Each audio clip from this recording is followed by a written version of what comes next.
Hey, what's going on? Hopefully you've already started a YouTube channel and you're looking to level up, or maybe you're a fresh beginner and you're just looking to get started here. Well, in today's video, I'm going to take you step by step to how to go from beginner to pro. So I'll give a full breakdown on all the gear that I use to get this look that you're looking at here, but I also give alternatives that might be a little bit more budget friendly for some of the people that are beginning. Let's go. And then before we dive into the actual technical aspects of the gear and everything else, before we do that, we do need to talk about one key thing here, which is depth. So you're looking at me on a screen here, on a flat screen, but as videographers here, we want to make things look as 3D as possible.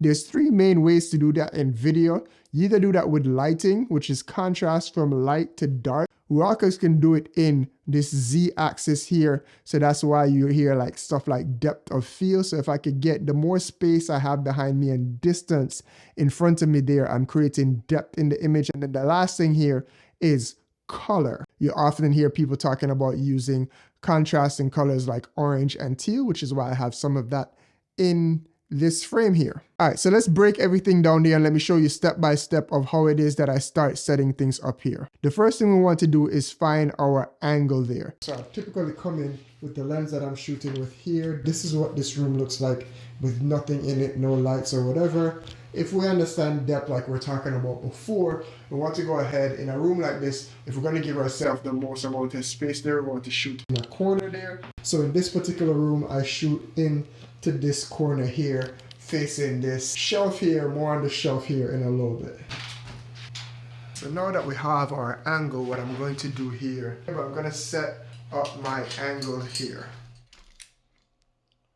All right, next up is going to be lighting. Once I have my angle, I have my light in position. So usually you want your light at a 45-degree angle. To kind of figure that out, what I do is just kind of put my hands like this, and then I'll half that. So the light should be probably around right here. I might put it maybe a little bit further than that. So it's like maybe, what's that, 60 or 30? I don't know my geometry there. I get that light.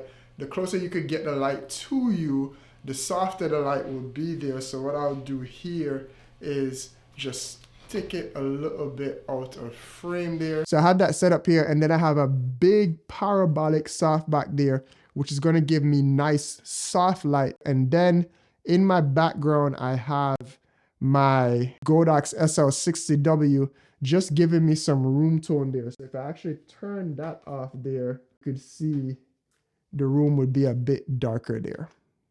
As far as alternative, you don't need this powerful of a light to just light a subject here. For the longest time, I just had the SL60W with the parabolic softbox. That light is only like $150 there. And if it's one thing that I think you should get over anything else, is lights. All right, next up, I want to talk set design. The difference between expensive video setups and big budget films and videos there is that they spend a lot of time either spent building sets there or scouting and traveling to the most serene locations there. So how can we apply those principles even in simple YouTube videos like this?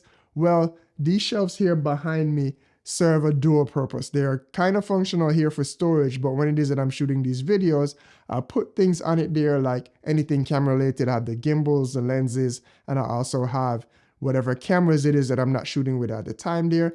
And then I'll also add the plants there and any practical lights there. And then the one other thing there I need to say is my accent light. So I do have these Wii-Light pocket lights there in the background there. Again, just creating some more contrast there. As you can see, those are orange and teal that we have in the background there. And I actually have it deliberately set up there as well.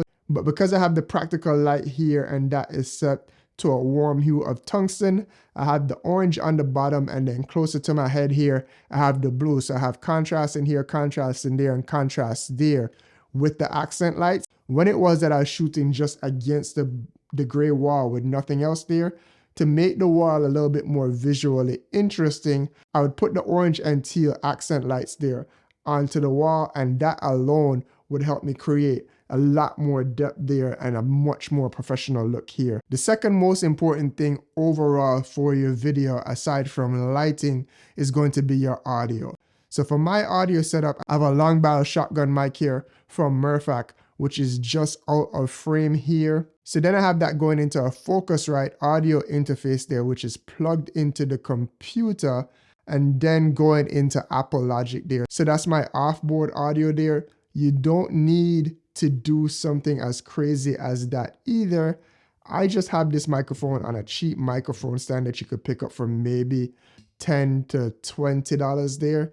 And then even if you had a budget mic there, the main thing with any mic is just the placement rather than having it sitting on the camera. What you want to do is get that microphone as close as possible. So for my alternative microphones there, what I would do is get an extension cord there for the smaller mic there and then plug it, get it as close to my mouth as I do have this microphone here right now, and then plug it directly into the camera so I could still get great sounding audio there.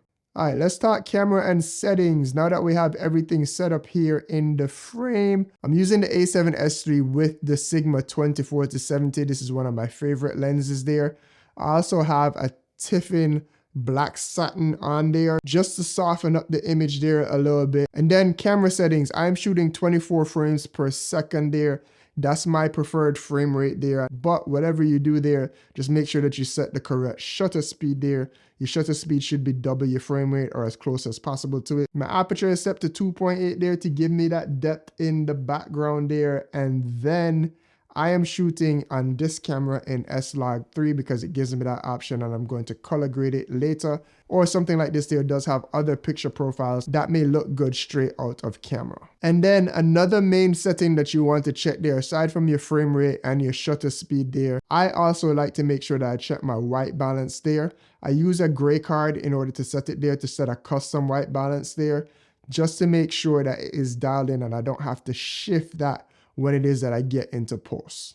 Now, even though I have the pleasure of using the A7S III there, since we have the correct lighting and everything else in place here, I could use my A6400 and still achieve a similar look here. Or I could use my RX100, which is a budget Sony camera there as well. I'll put those up on the screen, do a side-by-side comparison here as you could see, and I'm still able to get a really good look out of all three. So once we have everything set up and the camera and the audio is recording there, I will look at my notes in my phone there and I will go bullet point by bullet point. I try to make my takes as long as possible, but I am really terrible at this, so don't feel bad if you mess up. In the edit, you can always cut and cut and cut. So I just go ahead and just do one long take. So if I mess up, I just keep going. If I have another point and I need to pause and gather myself, I just let the audio run and I let the video run. That way I'm not having to sync multiple clips and find everything. I just lead one big audio file that I'm going to sync off here to the video file and everything runs together there. Next up, we are going to show how we tick everything that we did here and edit this video. So click this video right here and I'll see you over there in the next one. Big up yourself. Peace.